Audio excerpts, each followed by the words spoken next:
Welcome everyone to Barcelona. 73 days since the very controversial ending to one of the greatest championship battles of all time in Formula 1 at the 2021 Abu Dhabi Grand Prix, where Max Verstappen became the provisional world champion, and it is still provisional as of right now, which we'll explain in a moment.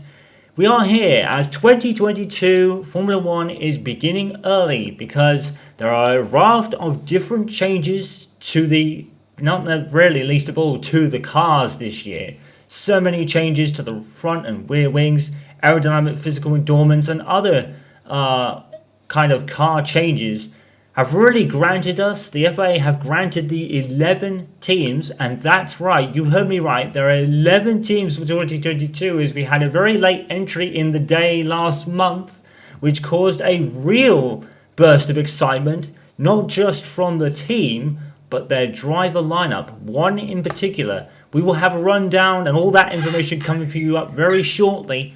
We are joined here by our lead commentator for the 2022 season, Aaron Henwood. I'm the Superchaos of YouTube and Twitch TV, and wow, Aaron, we have so many issues to unpack, and we haven't even started this season yet because the 2021 season is still up in the air. What do we know so far? Chaos, you are right, and that in itself is an understatement.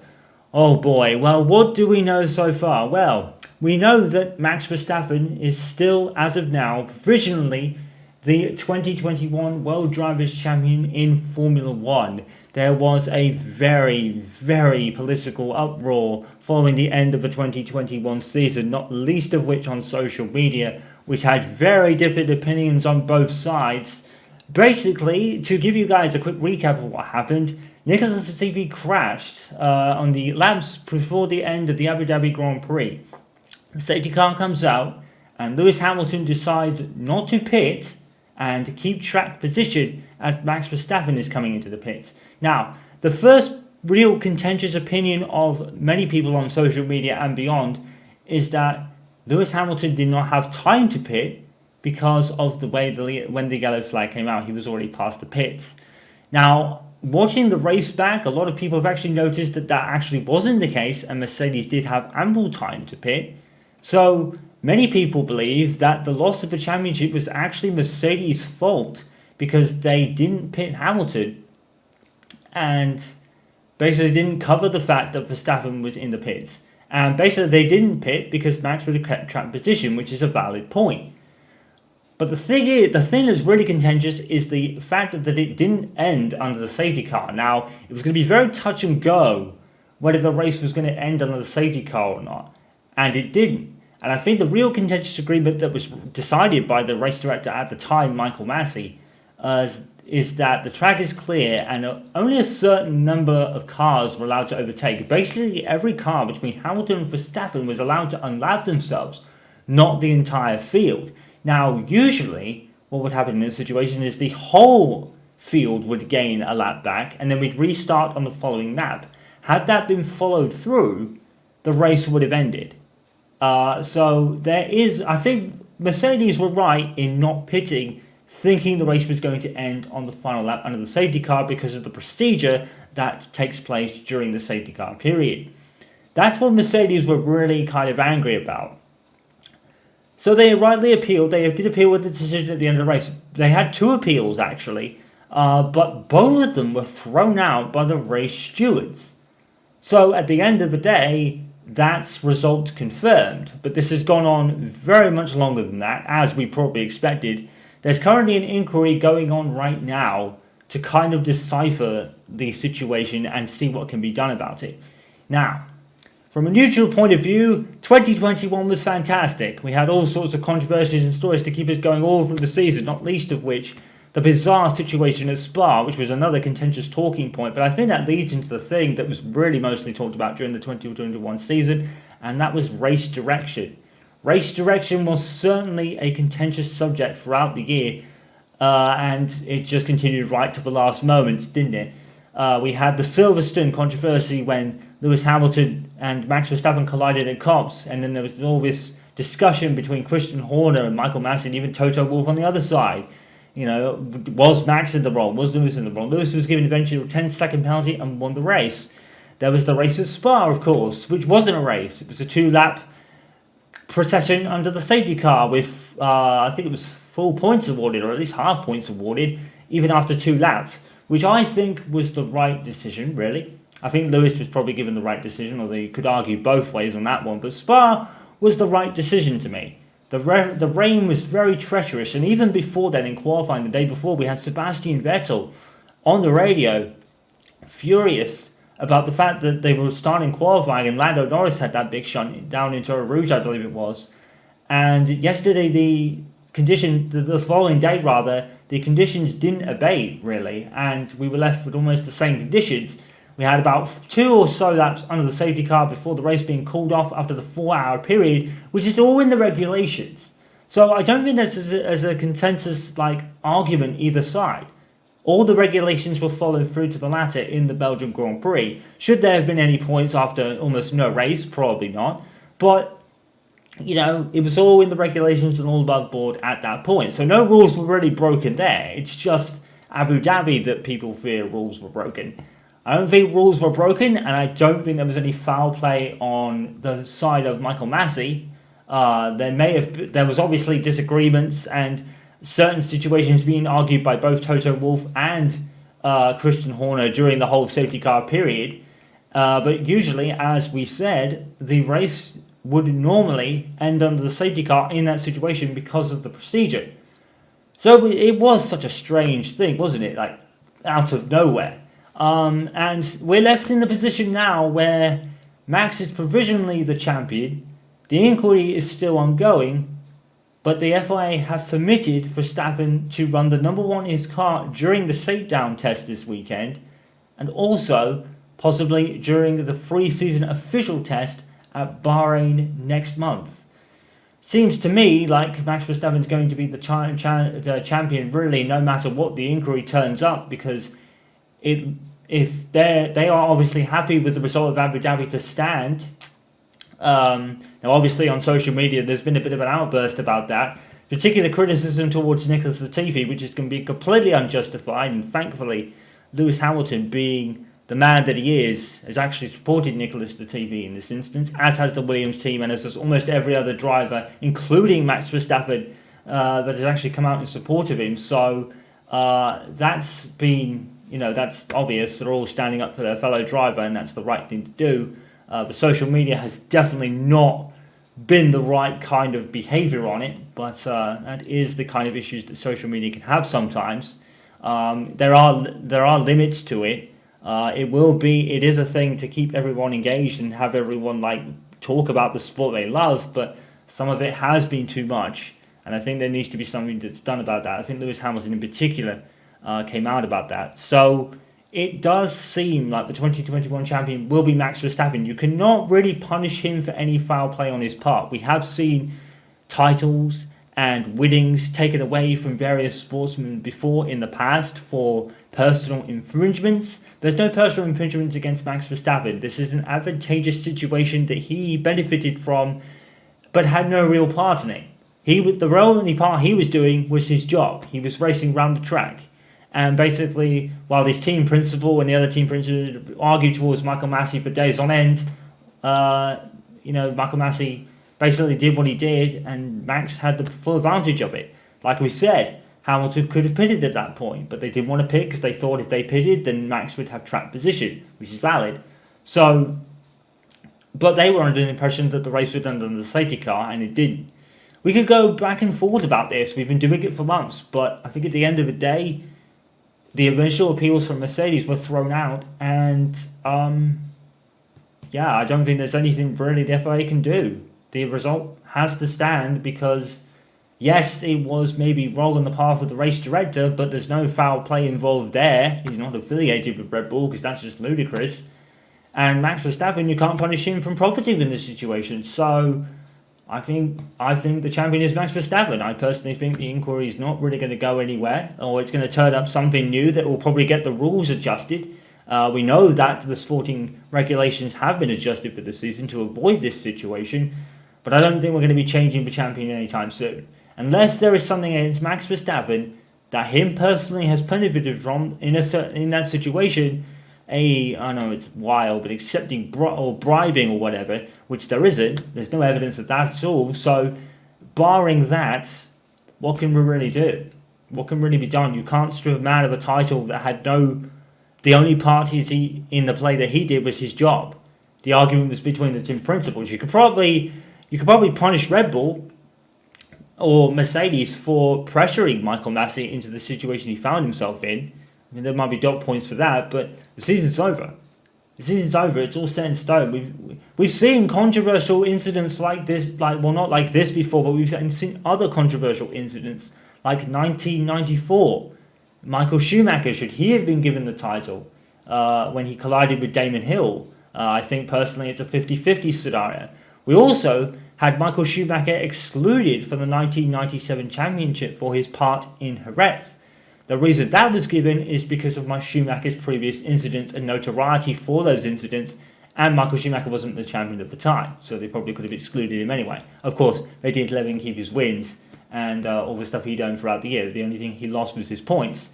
So yes, you could do that, but the reason that was given is because Michael Schumacher instigated that situation in 97 by colliding with Villeneuve. There's no such thing that Verstappen has done here. Both Lewis Hamilton and Max Verstappen have had collisions all throughout the season, and we can't dock them any points for all of them. Because that will just take ages to work that out. So, and even if you probably did work it out, it would probably work out that Max would be the champion anyway. Some would say that Lewis should have been reprimanded or put to 10 places back on the grid even before the weekend started. We had people arguing that Lewis Hamilton should have got maybe a grid penalty for a third infringement, and then you had the incident at turn 1. It was just a mess, and it was always going to end this way, I think. It was always going to end this way, in just controversial fashion. Such was the season, I think, actually. Such as the season was. It was just an absolute mess. I, for one, am glad we're here today in 2022, looking forward to one of the best seasons that could ever be a part in Formula 1. And when people once this inquiry is over, maybe some people will leave this behind. But it's certainly going to be a talking point at least till then.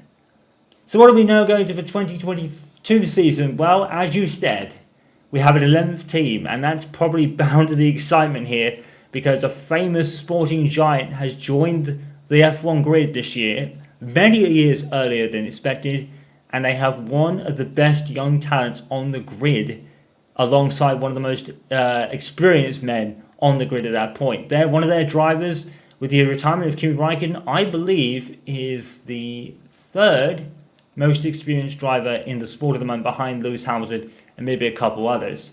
We'll have more for that in a moment, but yeah, that's all sorts of excitement. So that's where we're at right now. We have a provisional champion, the inquiry is still ongoing, we have an 11th team on the grid that got announced last month, we have an exciting driver lineup in that team, and we also have many changes to the sporting and the technical regulations to look forward to. And that is all before any team has turned a wheel in today's shakedown test session. Thank you very much, Aaron. We will join you in the commentary box when the session gets underway very shortly, as we have a shakedown test granted at Barcelona by the FIA. And basically what's going to happen here this weekend throughout these tests is that there is going to be our first look at the 2022 cars, but they're not going to be the final vehicles. What the teams, or 11 teams, are running today is show cars that were shown at the 2021 British Grand Prix. If you remember that vehicle that was shown, every team will be using that car as a base spec that will actually be given some of the 2022 specifications that will be run by the teams as their car launches. Now, I think most of the car launches have already been done. There's a couple still left to run. I think there's next week, I think it's Alfa Romeo that could be running a kind of a generic car today. So I think with that, here's our rundown given from Aaron Henwood earlier of all the information you will need going into this shakedown session today. 2022 marks the beginning of the next era of Formula 1, ushering the highly anticipated arrival of the new technical regulations. But there has also been a shake-up to the sporting ones too, following the controversial end of the 2021 season. There is also a new broadcast graphics package and even a brand new team. on the sport's biggest shake-up since 2017. On the technical side, the race cars are strikingly different, with the aim to provide closer racing. The swooping front and rear wings, which are designed to reduce the dirty air effect, should allow cars to follow each other more closely and for longer periods during the race, along with the clean sculpted lines. The 18-inch tyres that were trialled in Formula 2 from 2020 make their F1 debut this year. Ground effect has also returned and the aerodynamic physical endurance have been reduced. Due to this massive changes, the teams have been permitted an extra shakedown test session at Barcelona from the 23rd to the 25th of February, with FOM-based cars used to gather extra data, with the official test session from the 10th to the 12th of March in Bahrain, with all team designs permitted. On the sporting side, the now former race director Michael Masi has been replaced with Niels Wittich and Eduardo Freitas, who will both operate on an alternating basis. There will also be a new virtual race control system in place to assist with race direction, which would work in a similar way to the VAR system used in football. The safety car procedure, in particular in an unlapping scenario, will also be reassessed, no surprise, along with the restart pulling alongside car moves used by Max Verstappen and Aiden Jackson. The sprint weekend has also been revamped for its appearances at the Emilia-Romagna, Austrian and Brazilian Grand Prix this season, with a new point system which goes from 1st down to 8th. And speaking of points, following the non-race at rain-soaked Spa last year, new point systems at various race completion percentages will also be introduced. The 2022 driver market had been set long before 2021 finished, but as 2022 began, curveballs were thrown. After the controversial ending to last year's Abu Dhabi Grand Prix, Sir Lewis Hamilton started the merry-go-round when he went completely silent on his social media accounts, and there was a no-show at the 2021 prize-giving gala. Rumours started to swell that Lewis could be taking a sabbatical for 2022, which could even turn into actual retirement, as supposedly he was quoted to have lost faith in the system. This was later denied, but at the time it left the constructors champions Mercedes considering replacement options to put alongside the newly acquired George Russell, who was signed in September. The most logical options were either their current reserve drivers, Nick de Vries or Stoffel van Dorn. However, the unexpected rise to stardom for their junior driver Aiden Jackson during his loan at Haas last season had many believe that he was on course to receive an unbelievable promotion. Mercedes team principal Toto Wolff stated that Aiden would not be considered, however, in order to protect his career and not throw him in at the deep end too early, and especially under the current circumstances. Aiden was promoted to a reserve driver role, and Mercedes did manage to secure him a seat further down the grid that we'll cover later. Hamilton returned to his socials a little over 2 weeks ago and is about to fight for the 2022 championship. Red Bull will be debuting their new powertrain units for 2022 after taking over operations at Honda, and they've also retained their driver lineup for the first time since 2015, with Max Verstappen and Sergio Perez. But one question still lingering over them is, what will Max Verstappen's car number be? As of now, Red Bull have been permitted by the FIA to run the number 1 on his car for the shakedown test today, as the inquiry into the 2021 finale is still ongoing. It was recently announced, however, that the conclusion of the inquiry will be published on the 10th of March, before the start of the Bahrain test. The fact that Max has been allowed to run the number 1 in his car for this session probably leads to the belief that the championship and thus the race result from Abu Dhabi will both remain unchanged. But we'll have to wait and see. Ferrari enjoyed a resurgent 2021 season, particularly after integrating the B-spec version of the 2021 power unit at Azerbaijan, which subsequently powered Carlos Sainz to his first F1 win in the next Grand Prix of France. Going into today's shakedown, they revealed that they will be debuting the C-spec unit at the official test in Bahrain, which is rumoured to be a massive upgrade over its predecessors. So 2022 could be the season of destiny for Charles Leclerc, and Carlos Sainz's patience over the years could finally pay off now that he has his first race win under his belt and in a car that seems capable of scoring many more. Of course, however, it could all implode from under them, which has been a trait of theirs in recent years. If it all falls their way and the simulation numbers are accurate, they are the clear favourites for both championships this season. McLaren were one of the many teams that would use 2021 as a gap year to focus development on the 2022 car, as the aero and chassis changes could suit them the most, as the chassis in particular has always been the team's strongest asset. So in concept, they should be seen as the dark horses for 2022. The switch to Mercedes power and the signing of Daniel Ricciardo alongside the ever-improving Lando Norris in 2021 proved to be the golden tickets in the team's 4th place finish in the constructors' standings, after taking 2 race wins, one for Norris in Styria and the other for Ricciardo in Brazil. Both may have had elements of luck, but as the late great Murray Walker once said, to finish first you're to finish. And now that McLaren have finally regained that winning feeling, they'll be able to finish first a lot more in the coming years, and they'll be hoping that starts in today's shakedown. Alpine's biggest move for 2022 is signing on Otmar Szafnauer as team principal, who departed Aston Martin after their failure to acquire the services of Aiden Jackson. Otmar had been an avid fan of Jackson since his F3 championship win in 2019 and made it no secret that he wanted the team to be first in line to sign him when his last loan was over, which started the rumours that surfaced at the British Grand Prix. With all parties denying them throughout the rest of the year, a frustrated Otmar jumped ship to Alpine last month. But with Fernando Alonso and Esteban Ocon still under contract for 2022 and Jackson finding a seat elsewhere by the time Otmar had arrived, he may have to wait for another opportunity to present itself. In the meantime, having a double world champion and one of the sport's newest winners isn't a bad combination to stick with by any means, considering the team's target for the best of the rest spot in their 2nd year in the sport. The phrase "if it isn't broken, don't fix it" applies to AlphaTauri this season, who have had the least eventful off-season of all the teams, as they stick by both their livery and their driver lineup of Pierre Gasly and Yuki Tsunoda. The only meaningful change of note is the name of the power unit, with Red Bull taking over operations at Honda. By contrast, Aston Martin's off-season has been very much in the news, beginning with Satmar's departure last month. The one member of the team not shrouded in it was Lance Stroll. Meanwhile, Sebastian Vettel recently made an appearance on the BBC show Question Time. When questioned about the possible label as a hypocrite for travelling the world and racing cars while advocating for saving the planet and having an opinion on the energy crisis matters, his response was, quote, "When I get out of the car, of course I'm thinking, is this something we should do?" Then, just days later, he caused a storm by creating an Instagram account, only to announce that 2022 will be his final year in the sport in what will most likely be his only ever social media post. Like Alpine, the men in green are in their 2nd year as an established outfit and also have ambitions for best of the rest spots.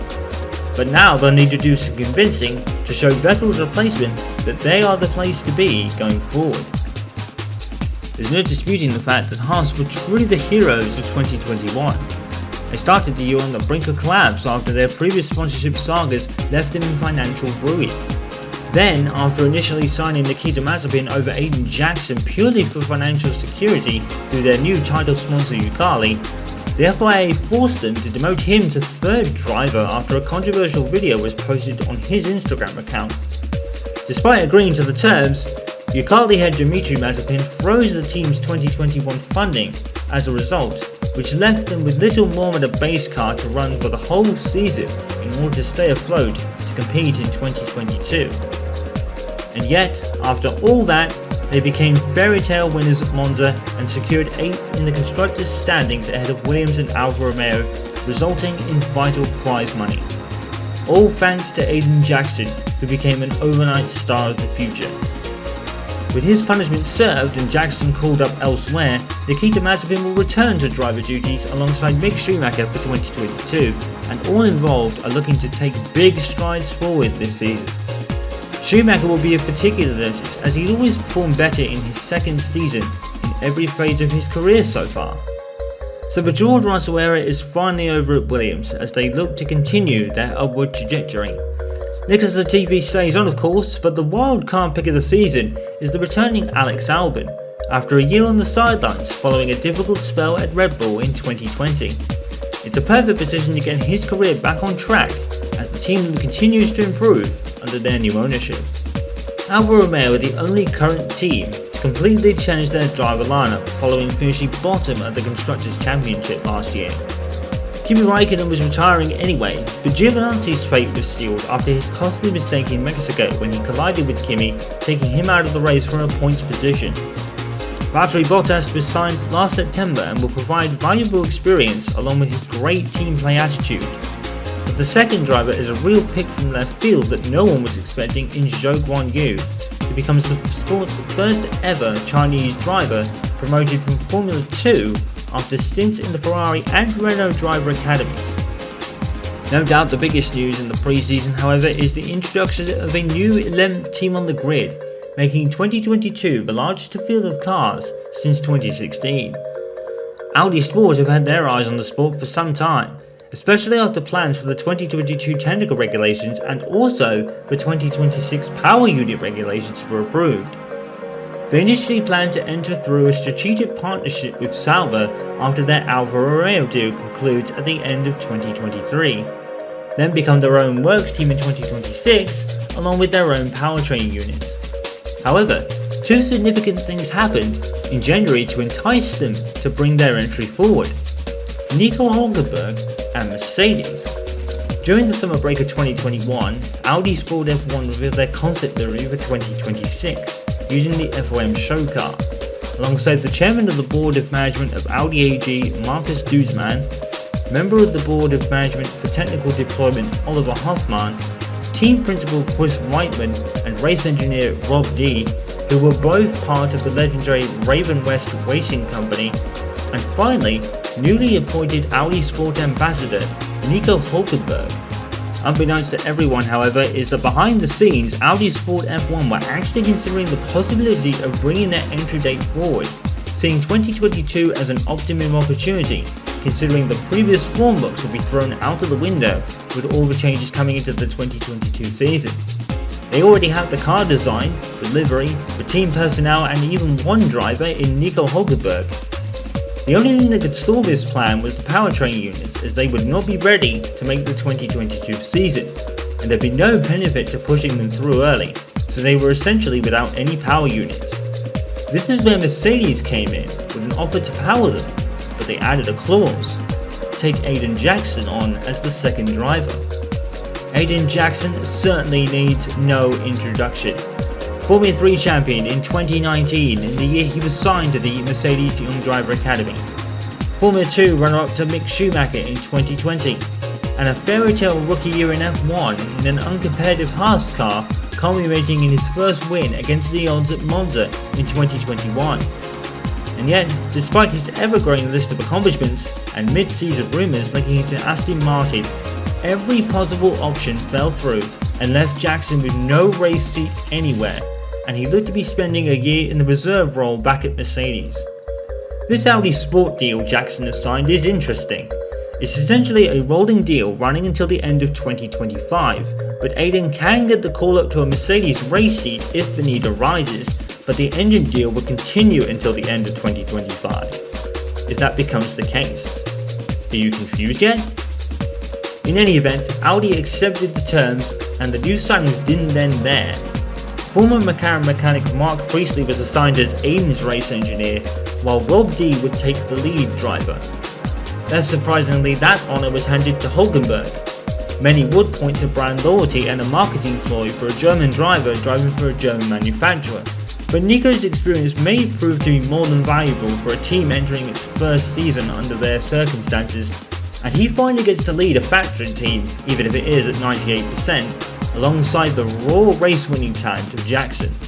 As for the race calendar this year, it's the 23 races that were originally planned for last season, as Australia, Canada, Singapore and Japan all make their eagerly anticipated returns, with Australia, Spain and Abu Dhabi being of particular note this year, as the drivers will be experiencing brand new circuit layouts at those venues. Despite being very popular amongst drivers and fans, Portimao has sadly missed out, while the new Miami International Autodrome will take its place. The only change to the schedule as a whole is Saudi Arabia moving up from the penultimate round in 2021 to the second round this year.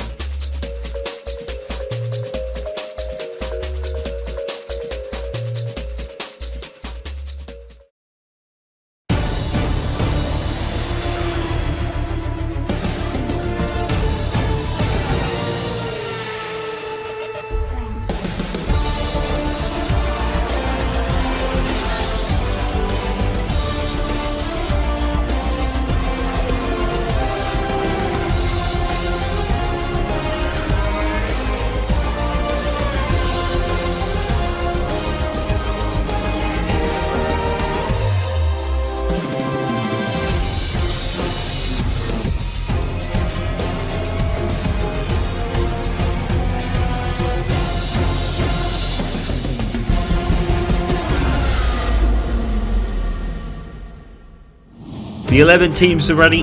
The 22 drivers are ready. The circuit Barcelona is ready. Aaron Hemwood, are you ready? I'm very ready, Chaos. Good morning, everybody. Welcome to a very unusual scenario. Today we bring you some broadcast footage from the F1 2022 shakedown test in the preseason here at Bahrain. It's a very cold Barcelona today. So here is the story then. Today's session is a shakedown session granted by the FIA for the 11 teams this season, and you did hear that right. Audi have joined us a few years earlier than planned. Their initial plan was in 2026, but they're here today with two very good drivers at the wheel in Aiden Jackson and Nico Hulkenberg. But the 11 teams have been granted the shakedown test due to the massive changes involving the technical and car regulations.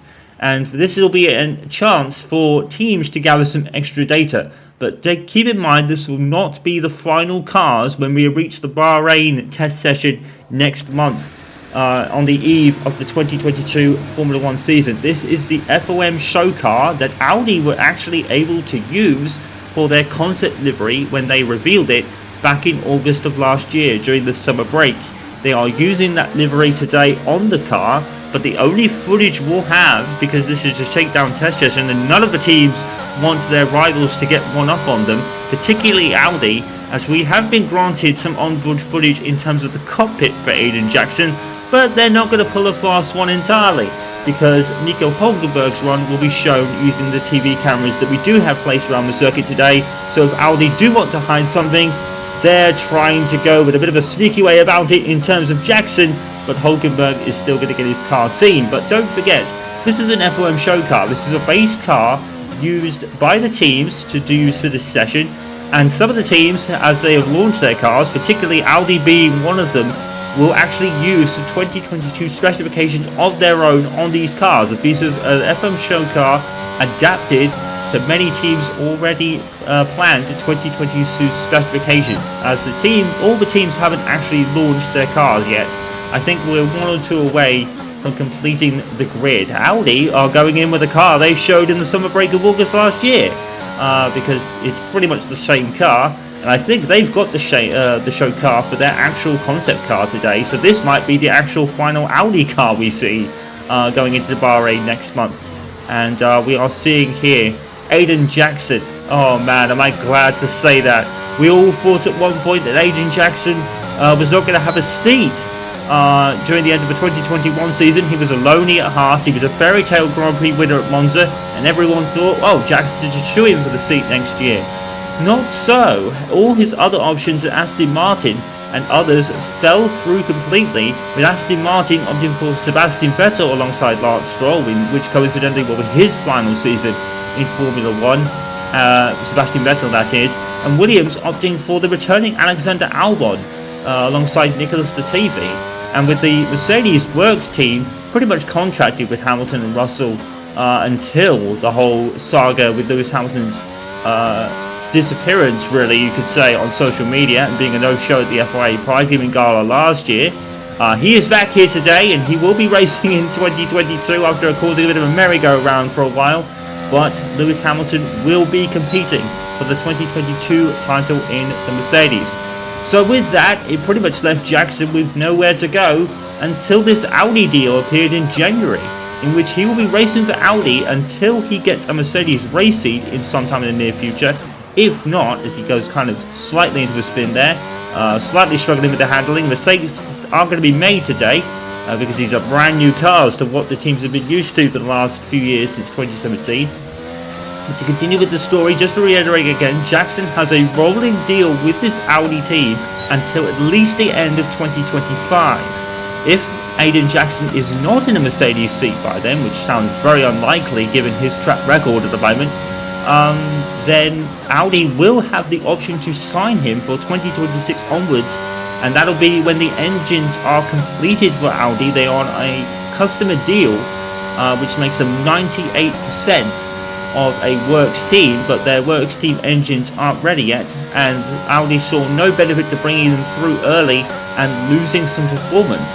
So Mercedes came in with a deal to power them until that point until Aiden Jackson is at least in that team. If he's in a Mercedes car by then, Audi will continue to be powered by Mercedes until 2026. It is a bit of a confusing scenario, but I think the simple terms is keep Jackson for as long as you want him. If we need him back, we'll continue supplying engines until yours are ready in 2026. So Audi have brought their entry forward, but we are very glad to have them here, and we are very glad to say that Aiden Jackson is still a part of this field, a field that he more than deserves recognition on. So we are so glad that he's here today, and we are so glad that Nico Hulkenberg is back as well, the lead driver for Audi this year, who have a big stake in Raven West, the former race, not the former, but the legendary racing company that are kind of positioned elsewhere in the racing world. But they do have a couple of their famed members in team principal Chris Whiteman and race engineer Rob D that will be Hulkenberg's engineer for the season. Aiden Jackson will be partnered by McLaren mechanic Mark Priestley, the former McLaren mechanic, who has been brought on to race engineer duties alongside Jackson. So Audi are a very good looking outfit at the moment.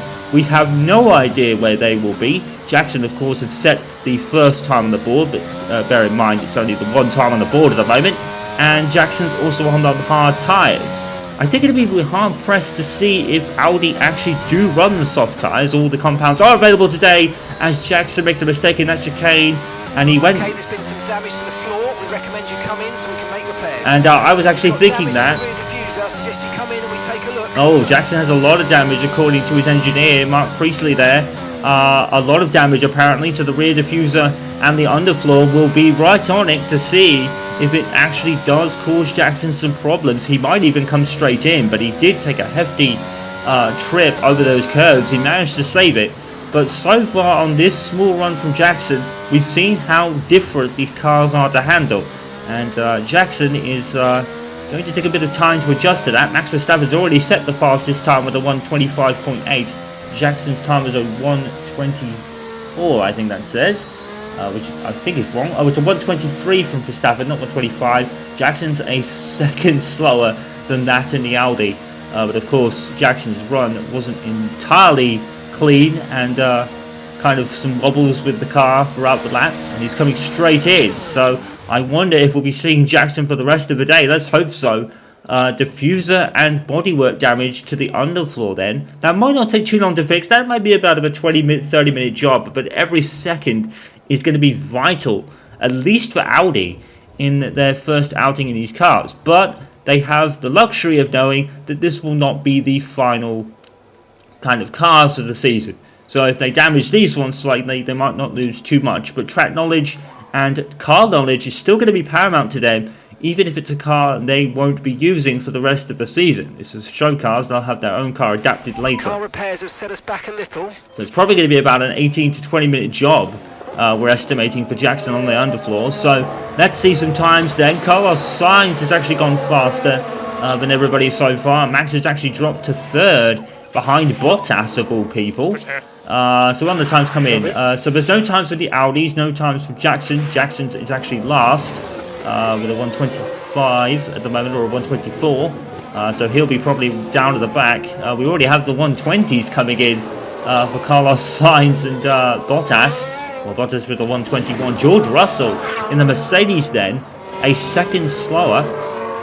And let's just run through everybody one more time. Mercedes have changed drivers, with Bottas going to Alfa Romeo. They signed George Russell last September, of course. Lewis Hamilton has returned, and he is going to be racing for the 2022 season. There was a worry that he wouldn't throughout the year when he went dark on social media for a while. And obviously the 2022 finale, 21 finale really took a lot out of him. He probably needed to take some time away to think about what he wanted to do. He was obviously quoted by saying that he lost faith in the system, which he later denied when he did return to interviews and such. But he probably just needed some time away to think about things, and quite often you do. Every F1 driver has to do it. Lewis Hamilton is really expressing nothing new, especially when you've been in a tough title fight like Hamilton was. It was a tough one for him. It's probably been his toughest since 2016, if we're honest. Even though Vettel did push him pretty hard in the Ferrari terms in 2017 and 2018 in particular. Here's one of the new rookies for 2022 then, Nikita Mazepin in the new look Haas, the car that is pretty much looking to be the dark horse of the season. Haas have been resourcing towards this time and this car in particular. So when you think about it, Nikita Mazepin and Mick Schumacher, the Haas drivers, should be looking much better this year. But of course, it is a shakedown test. Time's going to mean very little. It's all about how these cars will feel in terms of driving. And there he is, Lewis Hamilton. There he is. He's here. We're glad to see him. We're glad to see him back. We didn't want him to retire yet. He's still got so much to give, Lewis Hamilton, even if he is on the other side of his prime, as it were. But even with that prime sort of expiring, you could argue Lewis Hamilton, well, does he even have a peak prime? Does he even have a loss of performance? Probably not. 2021 was quite the year for Mercedes. They started out very much behind it, well, ahead of everyone, and then Max caught up, and then Lewis really fought back towards the end of the season, taking 5 wins out of the last 5 races, except for Abu Dhabi, of course, which has still not been rectified. We will know more later. And we have a yellow flag in Sector 1, and that's why the McLaren of Daniel Ricciardo there off the road a little bit. So Mercedes have stuck with their driver lineup, even with Lewis Hamilton being dark for a while. Ferrari have stuck, Red Bull have stuck, and Red Bull have been permitted to run the number 1 Max's car, at least for this session. And there is the second Audi of Nico Hulkenberg. Ferrari have stuck, McLaren have stuck, Williams have had to change with Alex Albon coming in for George Russell. Aston Martin have had a driver change as well, with Sebastian Vettel being partnered by Lance Stroll. Actually, that was last year as well, so he's not new, but it will be Vettel's last season, we should say. So Aston Martin have stuck, Alpine have stuck with Alonso and Ocon. There would have been some talk of Jackson going to Alpine, but that eventually fell through as well, especially with the inclusion of his Audi deal. Alfa Romeo have had a complete driver change with Valtteri Bottas and the new rookie Zhou Guanyu, as he prefers to be called, so we will try and call him that for the whole of this season if we can. But very much used to Guanyu Zhou, as that was what he was called before, but he prefers Zhou Guanyu, so we will call him that. Well, look at this Audi. It's a beautiful looking car. We all were excited by the livery. It was a beautiful looking car. They've actually gone with it for this season. Oh, Nico Hulkenberg is coming in. And we don't get much time on board the Audi then. We do have an onboard camera here that they put on Hulkenberg. I guess Hulkenberg is the more experienced driver, so it's not really going to matter if we see on board with Hulkenberg so much, unless he has changed drastically in the off years during his after his drop from Renault in 2019. He's back on the grid a few years later, and he finally gets the run in the factory team that he's always wanted. But even though Audi are not completely a factory, it is only 98% because of the Mercedes power unit in the back of that car. So here he is, the world champion, at least provisionally, Max Verstappen, running number 1 in his car, and Red Bull and AlphaTauri have both stuck with their drivers, but they do have a change with the power unit in the back of that car. It's essentially a Honda power unit, but it is under Red Bull Powertrain's banner now. Nikita Mazepin up into 11th place for Haas. That's impressive, considering Nikita Mazepin didn't really get a lot of running last year after he was demoted to the kind of third driver role, as it were. But he's come back to racing with flair. He obviously last took part in the Abu Dhabi practice session in FP1, but there he is actually P11 at the moment, with Mick Schumacher down in P15. Props to Nikita Mazepin for sure. So let's have a look at the order then, with about 15 minutes gone or so. Carlos Sainz leads in the Ferrari B-spec power unit car. The C-spec power unit will debut at Bahrain, ahead of the 2 Red Bulls of Verstappen and Perez. Charles Leclerc is 4th, followed by Lewis Hamilton, down in 5th in the Mercedes. Bottas 6th, followed by Russell, so he splits the Mercedes early on. Alfa Romeo are looking really strong going into this year, so to speak, as we wait for the things to clear up there to give you the rest of the order. So it's Russell 7th, followed by Alonso in the lead Alpine. Nikita Mazepin has actually gone up to 9th now, so Haas are looking impressive, at least under Nikita Mazepin of all people. We expected Schumacher in the second half to be up there, but no, it's Nikita Mazepin who breaks into the top 10 for Haas at the moment. Pierre Gasly has just gone 10th, I believe, followed by Lando Norris in the McLaren. McLaren looking a bit out of sorts here at the moment. in P12 and P14, with Esteban Ocon splitting it in the second Alpine. They're followed by Mick Schumacher, followed by the Tsunoda down in P16. We have Albon 17th, followed by the two Aston Martins of Vettel and Stroll, down on the back of the grid, or the back of the field, and there ended up there by Nicholas Latifi. So real surprises from Mercedes, not really showing outright pace, only 5th and 7th, but it is very early days, of course. McLaren looking completely out of position in P13 and P12 and P14, particularly with Daniel Ricciardo, and Aston Martin looking really down in P18 and 19 with Vettel and Stroll. So it seems like Aston Martin probably the biggest surprise there. We're expecting them to make the jump forward, but they've gone backwards by the looks of it. Even with a 4-time world champion in their driver lineup in Vettel. So Vettel's obviously, well, he joined Aston Martin last season, but it seems like Aston Martin have really gone downhill with these new cars.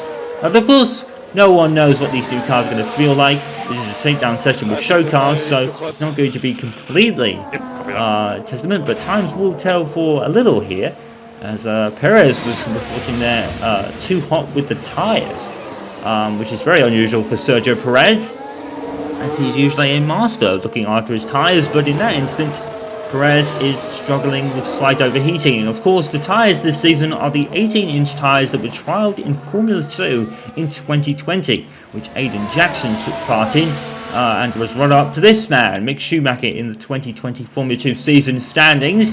Mick Schumacher having a pretty unknown first season, but the Haas was literally a back marker. Well, we say that, but then Aiden Jackson made them a race winner against the odds. He was really put in the shade by the rookie Aiden Jackson, but of course we expected Schumacher and Jackson to be very close together on the track. Schumacher did get the better of Jackson towards the end, but Jackson already scored 27 points. So it wasn't a great run for Mick Schumacher, but you could forgive him slightly for the Haas being really confined to the back of the grid. And it was Jackson's superb racecraft that put Haas in any position to earn anything. They earned 27 points with it. But the car in itself was not a midfield car. It was a tail-end car that Jackson somehow put in ridiculous looking positions, really. Very much like Mick's famous father, Michael Schumacher, in the 96 Ferrari that was touted not to really get anything. Michael scored 3 wins with it.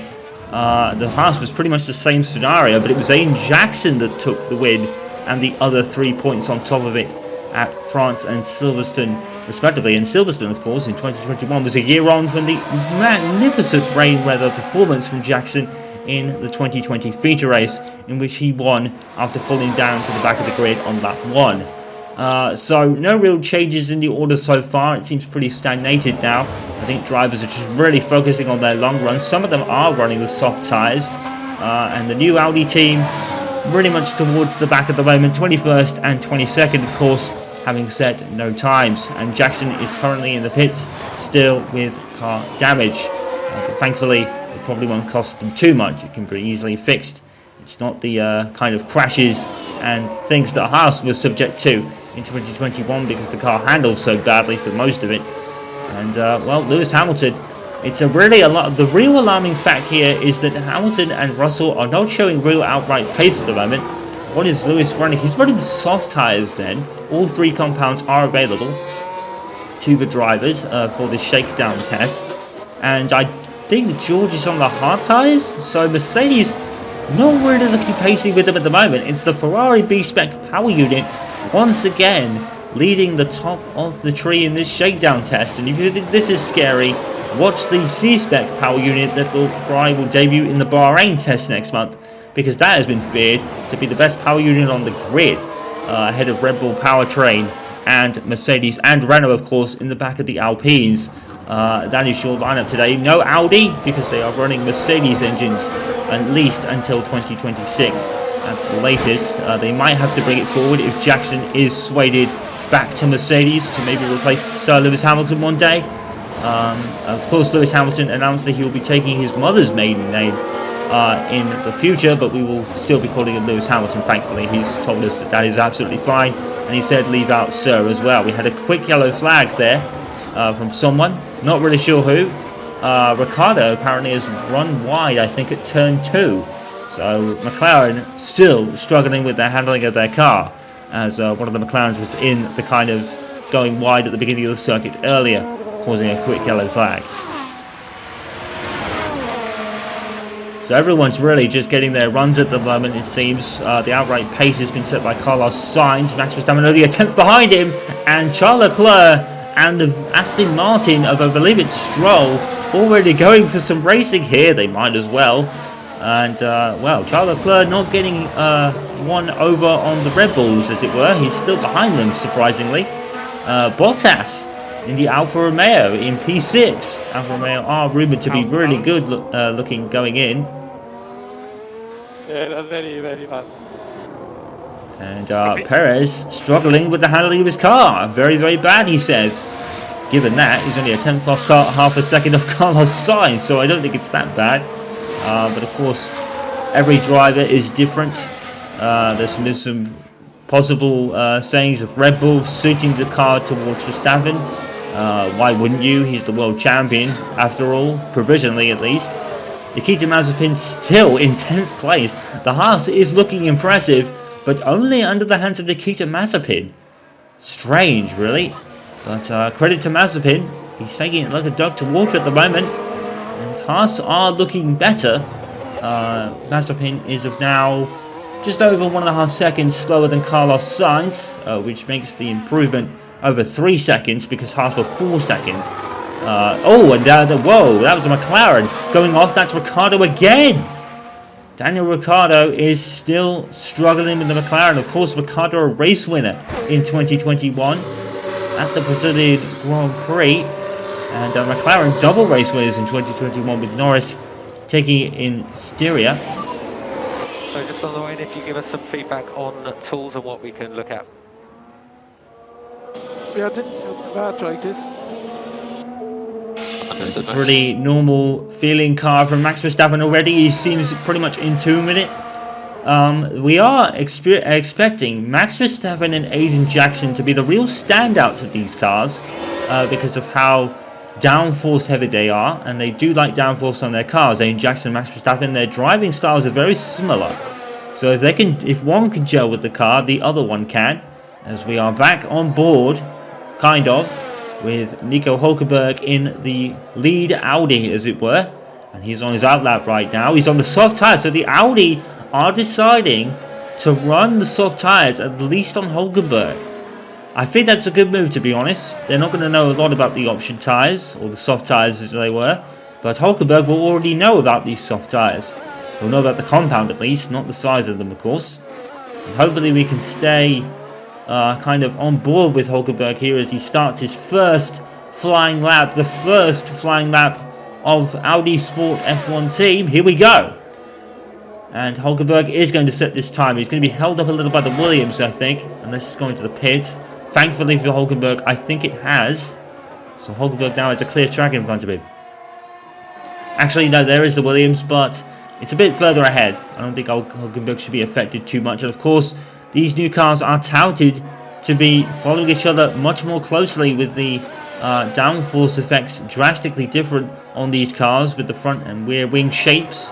All these cars are aggressive, made to provide closer racing and allow drivers to follow in the dirty air of other cars ahead of them for longer periods. So in theory, this shouldn't affect Hulkenberg too much. He's done a 23.4 in the first sector. That's pretty much level with the front runners. We are expecting Audi to probably be not at the back of the field. I would say somewhere in the midfield, probably like the mid to early midfield places, maybe somewhere around maybe P8 to P10. We're not expecting them to be right at the front because Red Bull and Ferrari in particular seem to hold the top four at the moment by some margin. Lewis Hamilton being in a Mercedes is a second slower than Carlos Sainz in the Ferrari at the moment. Hulkenberg's coming across the line now. It's probably going to be like in the 122 or 123 or something. A 122.9, putting him in P6. That's very impressive. That is very impressive for Audi, and that is now the benchmark for Aiden Jackson to beat. Of course, Jackson was running the hard tyres at the beginning of the session. We're getting word that his repairs are almost complete, and he will be out very soon, and he will have a benchmark to follow. Hulkenberg's been demoted to P7. with a faster time on the board, but that's not bad from Audi. That's probably much better than we were expecting. Somewhere around maybe P7 to P15. We're expecting Audi at the majority of tracks, so Hulkenberg is pretty much as expected, to be fair. And will we get a bit of racing here? The first racing that Audi will experience in these cars. Right on the back of the Williams, I believe it's Nicholas Latifi. And DRS enabled for the Audi, and the Audi team are really focusing on their chassis and aerodynamics for this first season. They'll already have the Mercedes power unit, so that should already give them an advantage going in. Having said that, no Mercedes powered car is in the top 5 at the moment. The Aston Martins are particularly struggling down at the back with Vettel and Stroll. Hulkenberg is now down to P8. So Audi pretty much as expected at the moment. Hopefully we'll get a passing move from Hulkenberg here. And the Williams is going to move to the side and let Hulkenberg on through. And Hulkenberg didn't improve his time there. And I'm hearing another car. And is that the Audi of Jackson? Let's hope it is. And now it is. The second Audi of Aiden Jackson is out, so both Audis now on the track. Let's hope Jackson can get a respectable time in here. As he lets the Williams by. That's the second Williams, so Audi already kind of seeing Williams, the rear wings of the Williams cars. Oh, Jackson already trying to push the car harder, and the car's not taking it. And well, even with these cars more planted to the ground with the ground effect, Jackson's still sliding. So a couple more slides there from Jackson. And as we said, they have a big stake bonus incoming from Raven West, the racing company, the legendary racing company in the Grid Series, with their team principal Chris Whiteman on board, and Rob D is the engineer to Nico Hulkenberg. I think that's about as far as it goes from Raven West, but at least they have the backing of not only Mercedes but Raven West as well. So Audi really pretty much as expected, but with Bodies coming into the team, there's a lot of faith in this project. And with now Jackson and Hulkenberg, two very well-known drivers at the helm of these cars. Jackson a race winner in 2021 against the odds at Monza in that underpowered, underperforming Haas car. Really, it was pretty much as expected, but yeah, the Royal Race winning challenge of Jackson at the experience of Hulkenberg. Hulkenberg probably did get the seat more by brand means, but who else would you really go for? Hopefully Nico Hulkenberg can finally get the podium that's eluded him in his career so far. This is Hulkenberg's best chance to get that kind of factory seat he's always wanted, and he gets to lead the team because Jackson is only in his second season, and well, he's racing like he's a veteran, isn't he? But at the moment he's kind of struggling with the handling of his car a little bit. Jackson 21st behind the Aston Martin of Stroll. We've got Ocon and Tsunoda down in P18 and 19 now. We've got Latifi at the back, so it seems the Williams are going to struggle, although Alex Albon, to his credit, seems to have improved beyond P18 at least. That's interesting. Stroll is on the hard tyres, so to speak, so that could be a reason for the Aston Martin pace.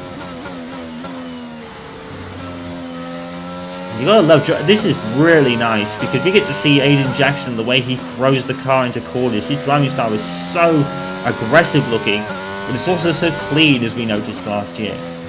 He provided us with all the racing Haas got last year, to be fair. And breaking a bit too hard there into the chicane, locking up.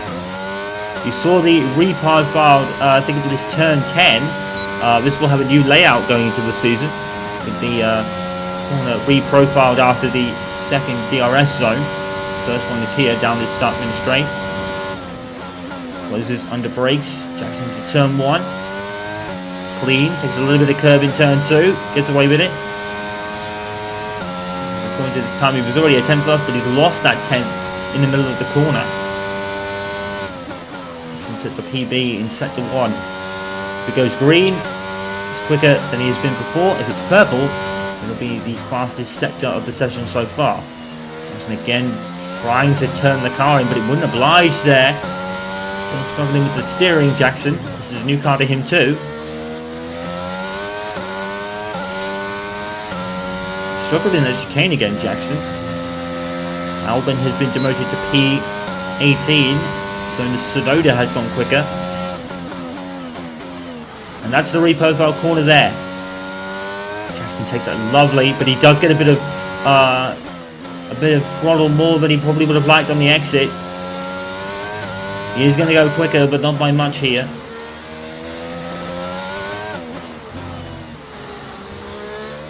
And this was a track that Jackson struggled with last year in the Haas, though he did have that side-by-side through 3 corners with the TP early in the race. We're P16 with that lap. P16 for Aiden Jackson. That's not bad, considering him on the hard tyres. He's slower than Alonso and Sebastian Vettel has actually gone into P14 there. He'll probably drop down a little later on because the Aston Martin does not look comfortable at the moment as Jackson runs wide in turn 2, so he'll probably have to avoid that lap. He's got a couple of cars coming up behind him, I think. Moving to the side, let them through. It's the Red Bull and the Alfa Romeo there. Should probably just give them some space and then go for another lap. It's all about long runs for Audi, just to get as much data as possible, so I don't think they'll be worried about Jackson being down in P16 so much. He's on the hard tyres. Nico Hulkenberg's time, to be fair to him, was set on the softs. That's why he probably looked quicker. We are expecting Hulkenberg to be at least maybe a little bit quicker than Jackson throughout the season. But with Jackson, you never know. You never know what you're going to get. With Jackson, well, you know what you're going to get. You're going to get fantastic racing with him, but this is a brand new teammate with much more experience than he had last year. The rookie alongside Mick Schumacher in the Haas. Alpine and Aston Martin are expected to make jumps up this season, but it's not happening.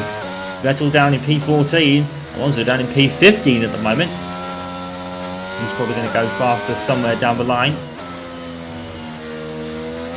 While being on board with Aiden Jackson, I'm seeing him work the car, but it's not really paid dividends right now. He's spun it. Oh, Jackson is struggling with the handling of his car. He must have hit the barrier there. That was a very risky spin. Let's see if he recovers it. He does.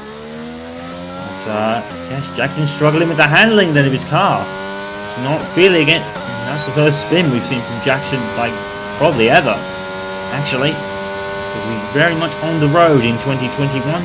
No real mistakes, kept out of trouble. That's the first time we've ever seen him spin the car. Probably aside from practice sessions, of course, because the Haas was a very difficult vehicle to drive. And fun fact, he's actually ahead of Mick Schumacher at this very moment in the Haas. Schumacher running the hard tyres, it says. So that could be a reason for Schumacher not being really on the pace of Nikita Mazepin early on. Tsunoda down in P16 now, so Alonso's got ahead of him. We've got the Williams towards the back now. Albon is now P19, that's unfortunate. Good to see Alex Albon back. I think he was a bit unfairly dropped at Red Bull in 2020. And I also thought Gasly was unfairly dropped in 2019 as well, or 2020 as well. So Red Bull stopping the merry-go-round. And no surprises there. Max Verstappen, top of the board then. The Red Bull powertrain has got some pace about it. It's essentially a Honda power unit, to be fair. It's just not branded as Honda for the season, although Honda will be appearing back on the Red Bulls and AlphaTauris in Suzuka when we make our return there for the first time since 2019. Of course, in 2020 and 2021, due to the pandemic, we could not go there. But we are very much looking forward to the return of the Japanese Grand Prix later this year. We've got these pressing matters to sort at the moment. Jackson not improving. He's probably just going for a longer run than usual. Oh, and out of turn 2 and squilly again from Jackson. He's really wanting to push it as hard as he can on the throttle, but the car is just not giving way because of the aerodynamics.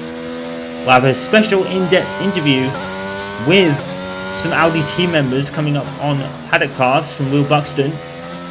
That'll be either before the pre-season official tests or the first Grand Prix. We'll probably have it during our pre-season test show in March next month. Stay tuned for that. Aiden Jackson is going quicker. He's almost a second quicker than himself.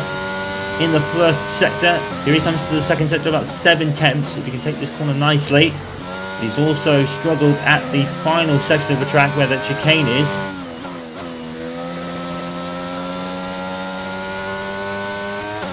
Still early on the throttle. He might need to adjust his driving style a little bit because it's not suiting to the car at the moment. On the throttle, he's losing the back end really easily. Very nicely taken. He's lost a couple of attempts. He's about half a second up on himself.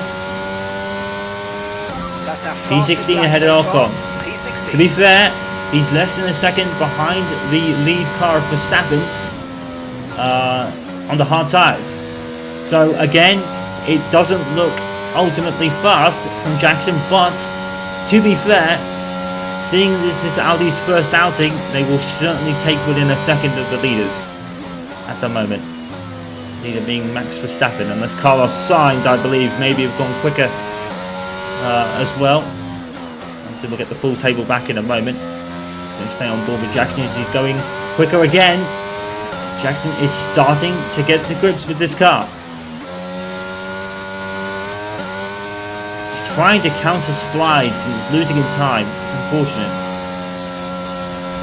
He's run wide there, that's the end about that, but he was going quicker before that point. Probably take a couple of laps to recharge his battery.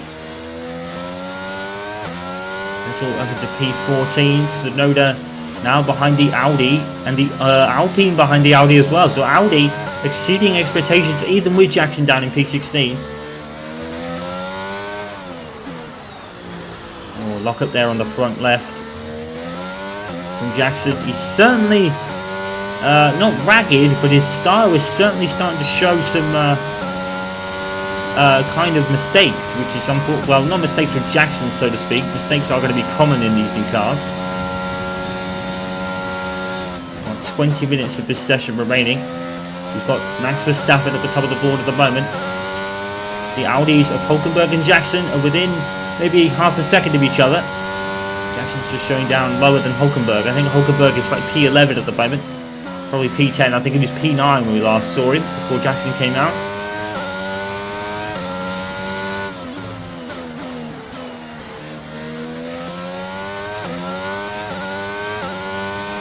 Mick Schumacher now, P15.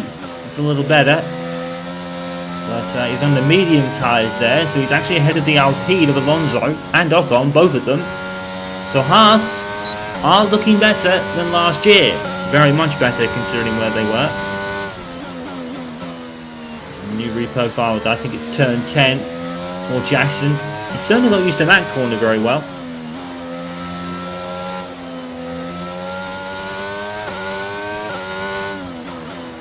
We'll also have an afternoon session of this shakedown test. It'll be doing like part 2 of it. Oh my word, and Jackson spun again, and there is an incoming George Russell. And I don't think there was any damage. Very well driven by Jackson to put his gearbox in reverse and reversed into the gravel to avoid a collision with his affiliated team, so to speak.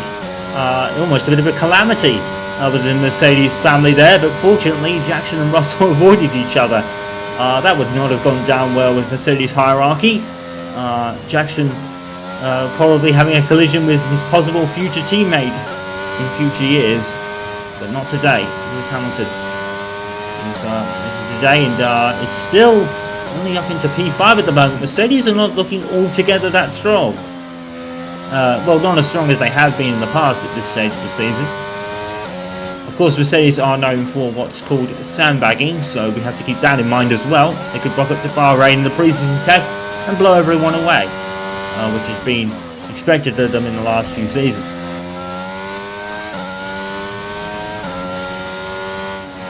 This boy Aiden Jackson, his future is so bright. Formula 3 champion, Formula 2 vice champion behind Mick Schumacher in 2020. Race winner in 2021. Where is his ceiling? Future Formula 1 champion? It's possible. Anything is possible. And now we are back on the board with about 18 minutes or so left on the clock. We have the order now, so let's give you a rundown then. So here's Verstappen leading from Carlos Sainz. Perez is up to third now. Still a half a second behind Verstappen. Bottas has gone into P5. Both Mercedes now behind one Alfa Romeo still. So the Alfa Romeo of Bottas in particular beating his old team. And that's definitely the news story of the year so far. We've got Hamilton P6 alongside Russell. Zhou Guanyu in P8. So Alfa Romeo are looking impressive. P9 Gasly. P10 Alonso. P11 I believe is Hulkenberg. P12 Nikita Mazepin. Followed by both McLarens and Mick Schumacher as we saw earlier. Vettel dropping to P17 behind Tsunoda. Albon is ahead of the Aston Martin of Stroll. Latifi is 22nd. So we've got about a quarter of an hour left, about 15 minutes. And the Red Bulls currently having their way at the moment now. The second half of the session, the first half of the session belongs to Carlos Sainz in particular. It's Charles Leclerc that's surprising us, behind the Red Bulls and his own teammate. We've got Red Bulls on the medium tyres, that probably explains their up in pace. So Red Bull powertrain looking to rule the day at the moment.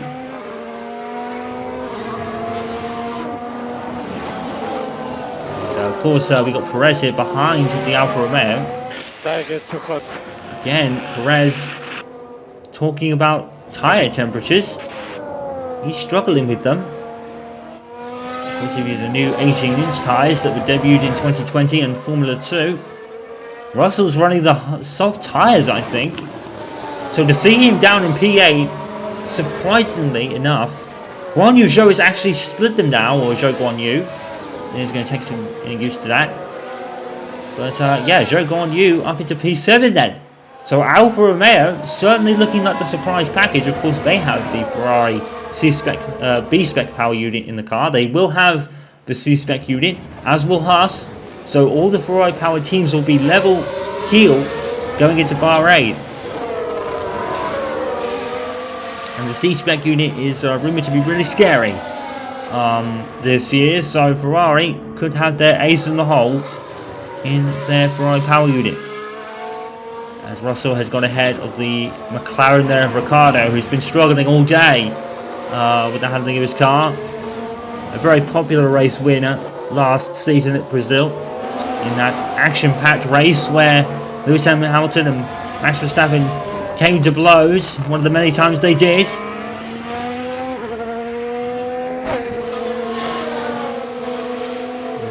Well, we had no real calamities here. We've had Jackson spinning a couple of times, but no real crashes yet. So everyone's been very well behaved with their cars. We did have a slight damage on the under tray and diffuser of Jackson, but it was nothing that Audi can't fix with some sticky tape, I guess. Although these cars are very much more complex than that. I don't know if you guys have noticed, but I've noticed on the Mercedes, are they running side pods? I don't think the Mercedes are running side pods at all. They have been rumoured to try a no side pod effect at Bahrain. So I wonder if they're doing that now, actually. Which could be the big thing at Mercedes. They were touting that as their big secret going into this session. Click, overtake, click, overtake. Of course it's not going to matter, because all these specifications will be taken off these cars after the afternoon session. And then the cars will be running their own classifications, or specifications as it were, rather. And still Sergio Perez is stuck behind the Alfa Romeo of Zhou Guan Yu. Really getting by him at the moment. Probably needs to get on with it. Probably getting a bit held up perhaps. There's Pierre Gasly in P9. We've not really talked about AlphaTauri that much because they've had the least eventful off-season of all the teams, sticking with their team and driver lineup and their livery, so to speak. It's Aston Martin and Audi, and it's probably in some cases Mercedes and Red Bull that have all been taking all the news headlines this pre-season.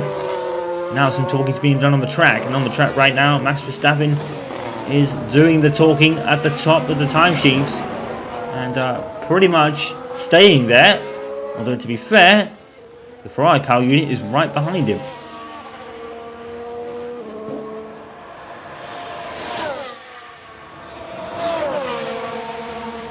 It looks like Perez has finally cleared the Alfa Romeo. Now he's got the McLaren ahead.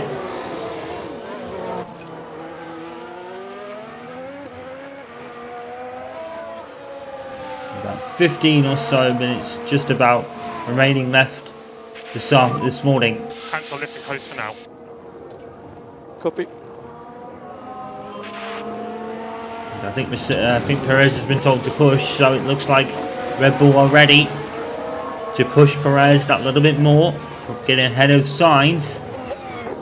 This is looking very rosy for world champion Max Verstappen, at least in a provisional sense at this very moment. That's Lewis Hamilton coming up against Aston Martin there, as we've cut to Nico Hulkenberg, who's currently showing in P10. I think Jackson is going to the pits.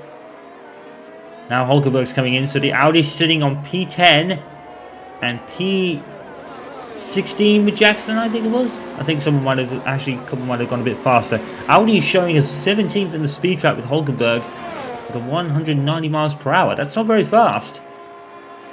So maybe Audi's weakness could be straight line speed, maybe. Also down in P9. And Lewis Hamilton has gone faster, so it looks like him and Sainz have improved, actually. They've just come across the line now. So Lewis Hamilton's actually gone faster on the soft tyres. There's a lot more like it from Hamilton, so that's interesting. All set, we're ready to go. But I think there's going to be a lot of runs coming in now. I think that a lot of drivers are going to be heading out onto the faster tyres to just see what the ultimate pace is for morning scenarios for FP1s. Hulkenberg is in. Jackson is leaving the pits now. He's on the medium tyres, so Jackson not running the softs at all. About 12 minutes left. And some times are tumbling. Lewis Hamilton currently at the top of the standings. So, 7-time champion still has got it. And he even said that last year, not bad for an old man. And he's certainly showing that again today, it seems like. Although I think Max Verstappen and Carlos Sainz are going even faster. I think Perez has probably gone faster as well.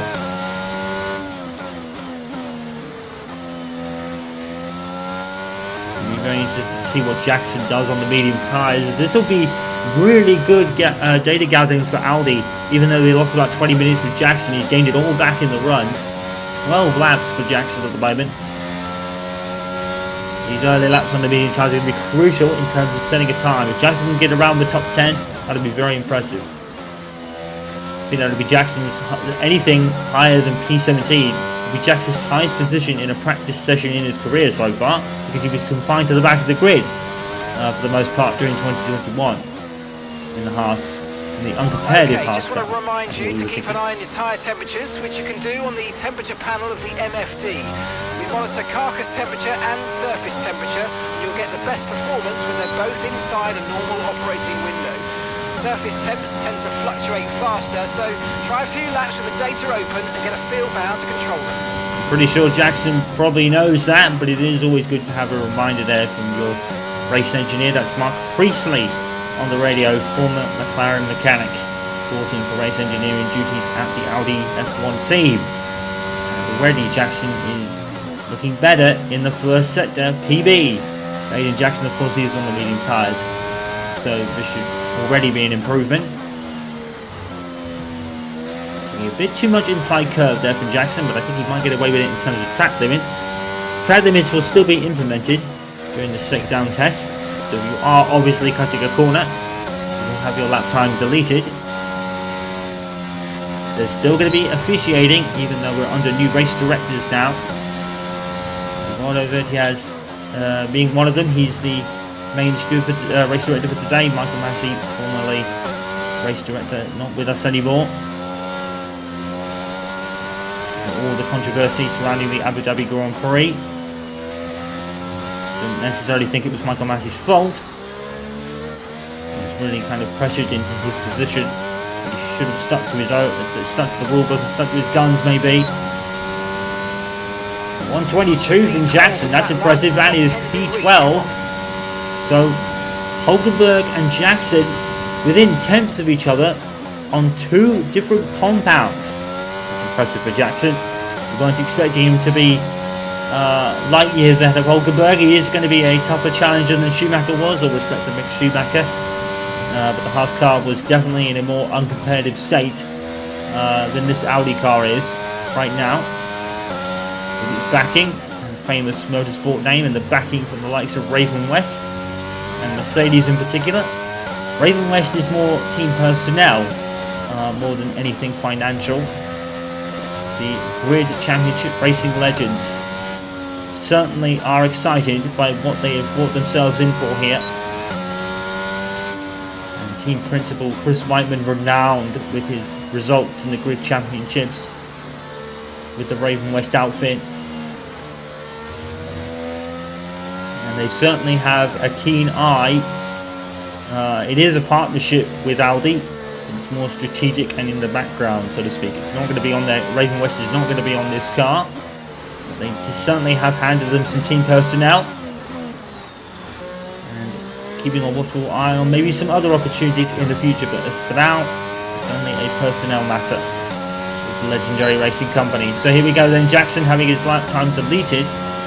But he slowed down anyway. He cut a corner, so he would have had that lap time deleted. But he didn't gain anything because he slowed right back down. And he's going again. Audi just looking the part of the moment. Certainly probably where we would have expected them to be. Bit wide in turn 3. Jackson will probably get away with that. Probably defying expectations somewhat. Oh my word. Aiden Jackson, fastest man in the first sector. Here he comes. Here he comes again. Aiden Jackson once again has heads turning towards him. He is the fastest man in Sector 1. And this is going to be a very good time for Audi. They're going to love this. If Jackson pull this off. About half a second up on his previous best, I think. Personal best in Sector 2, so he's not quicker than Hamilton in Sector 2. Verstappen has gone faster, we are hearing. So that will change. It looks like Sainz and Verstappen in particular have put Hamilton back down off the top, which he's certainly not used to. Aiden Jackson has used up all his battery for the lap across the line.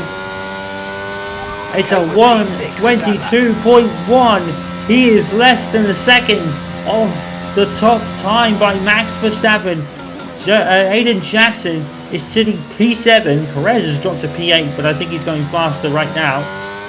So we'll probably have him back on board at the moment, but oh my.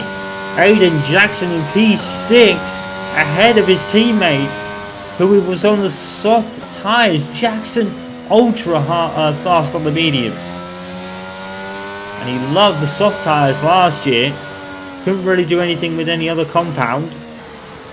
But this year, much better on the mediums. Wow, what a stunning time for Jackson, dropping to P6. Norris has gone P4. That's surprising, I'm not sure why we're seeing that. But with times tumbling as the session draws into the final 5 minutes, he might drop back down to where he was. Oh, he's on the soft tyres, Norris, according to that screen. He's on the hards now, so he's probably going for one last run on the hards before the end of the session. Of course, these times mean somewhat little. They don't mean a whole lot here, but they are pretty much a good indicator of what maybe to expect in the test session, although all the cars will be drastically different, maybe with the exception of Audi. But even with this car, and maybe being unchanged for pre-season, the actual official pre-season test, Jackson P6, Hulkenberg P11, that is certainly not bad for a team who brought their release year forward. And they had the drivers to compensate for maybe being a bit earlier than usual. Obviously with the loss of their power units, as they were not ready to take the grid this year. But of course, signing with Mercedes was never going to be a bad option for them. But the Mercedes powered cars overall not looking overly great compared to the Ferrari and the Red Bull powertrain unit. Certainly beating clear of the Alpines though. Using the Renault power unit, of course. So I'm assuming this is probably as fast as Jackson's going to be, P6. Within half a second of the top of the timesheets. That's impressive for Audi, to be fair. And once again, it's Aiden Jackson just turning heads, really proving why his early career has been so stellar. All earned through his natural talent. And boy, does this kid have that natural talent for driving cars. He's been compared to Max Verstappen. He has a very similar style to Max Verstappen as well. And as we know, with the safety car procedure and the move that Jackson and Max Verstappen made famous by pulling up alongside the driver in front, but of course you cannot do that anymore as the season will begin. To stay behind the car, so Jackson and Max Verstappen kind of lose that advantage, but they're both stellar in their own rights on restarts anyway. It's probably not going to affect them too hard in any case.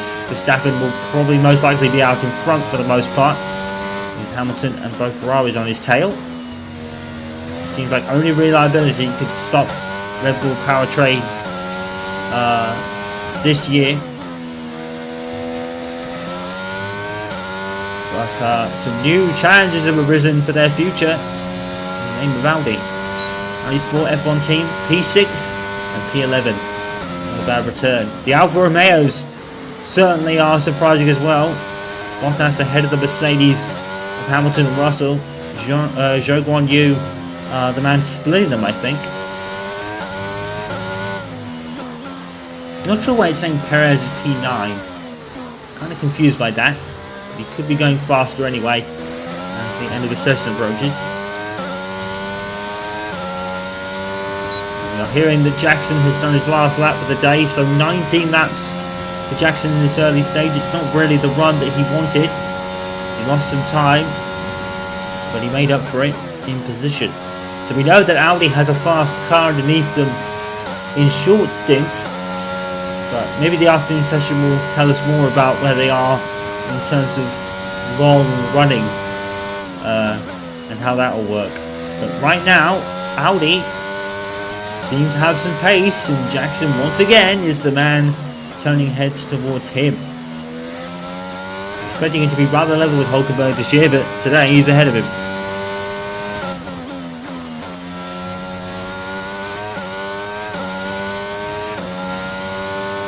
And even that you saw on the early shots of Hulkenberg's runs, but the Audi is a nice looking car. A lot of people calling it the best livery of the season in what has been a bit of a mini contest.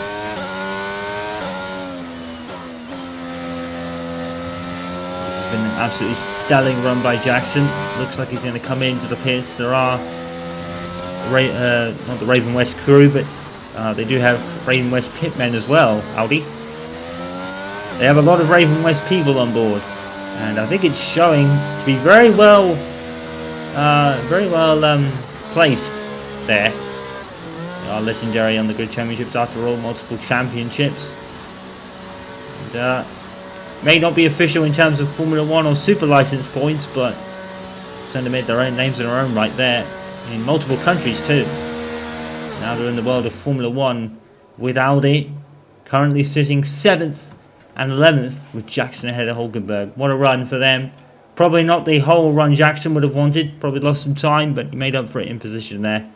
And I think Verstappen and Perez have gone faster, so Hamilton's now probably back where he started, unfortunately. Norris is falling down as well as the lap times really keep coming back in now as everyone's running probably the soft tyres for the final few minutes of the session. 30 minutes left. And there it is. There's the order for you. So Verstappen Leclerc has now gone into P2. Sainz back ahead of Sainz. It took him long enough. Perez, Bottas, both Mercedes, Gasly, or actually 7th is actually Jackson, or 8th is Jackson, so he's 8th now, followed by Zhou Guan Yu, Alonso, or Gasly, Zhou Guan Yu and Alonso. Nikita Mazepin, P12 behind Hulkenberg, okay, or P13 if you include Jackson as well. It is going to take to get used to. Ocon, both McLarens, Norris has fallen down to P13, so that early pace was a red herring for McLaren. Mick Schumacher only P14 in a new look Haas, and when you consider where Mazepin is, or P15 rather, and you consider where Mazepin is, that's rather disappointing to be fair. But of course, this time means for very little. Daniel Ricciardo, Yuki Tsunoda, both Aston Martins and both Williams. Aston Martin definitely being the surprise disappointment of the day. towards the back of the field, and Alfa Romeo and Audi are the ones surprising going up the field than we expected. As the last two cars cross the line, that's the McLaren there of Ricciardo. We've got Hamilton and Gasly and Mazepin finishing their laps now. That's been great effort from him on his first proper run since FP1 in Abu Dhabi, just over 70 days ago. It doesn't seem like a long time, does it? Here's Nicholas Latifi ending the day P22 then. Williams confined to the back again. Aston Martin are the ones joining them this year, with Haas looking much more impressive than they have in the past. So that is your lot for this morning's session. Max Verstappen on the medium tyres, quicker than everyone around him, even the two Ferraris. That is quite stellar, to be fair, from Verstappen, the world champion, at least for the moment. Hamilton, Russell, split by the Audi of actually Jackson fell behind them, so they fall behind Bottas. Zhou Guan Yu, top 10. Alonso, Hulkenberg, Mazepin, Ocon, Norris. And then they're followed by Mick Schumacher, Ricciardo, Tsunoda, Vettel, Stroll, and the two Williams cars confined to the back on the soft tyres. Definitely surprising, disappointing wise, Aston Martin and McLaren. Surprises up the field. Alfa Romeo, somewhat Haas, and definitely Audi.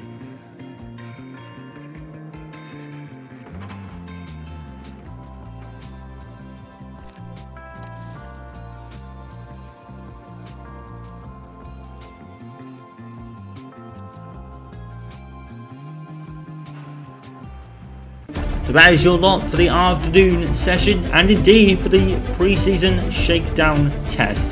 Let's give you the order for the afternoon then. Lewis Hamilton, normal service resume with Mercedes back at the top, but be aware he was on the soft tyres, followed by Carlos Sainz and Max Verstappen. Valtteri Bottas up into P4 as once again Alfa Romeo continues to show some pace, as does Nikita Mazepin in P13, once again ahead of Mick Schumacher. The Audis of Jackson and Hulkenberg once again 7th and 12th. George Russell was only 11th, but he was on the hard tyres, of course. And once again, at the back, it's the Aston Martins. Vettel a little bit better in P17, but it's Lance Stroll that ended the day today. And we'll see you in a month in Bahrain for the official pre-season test.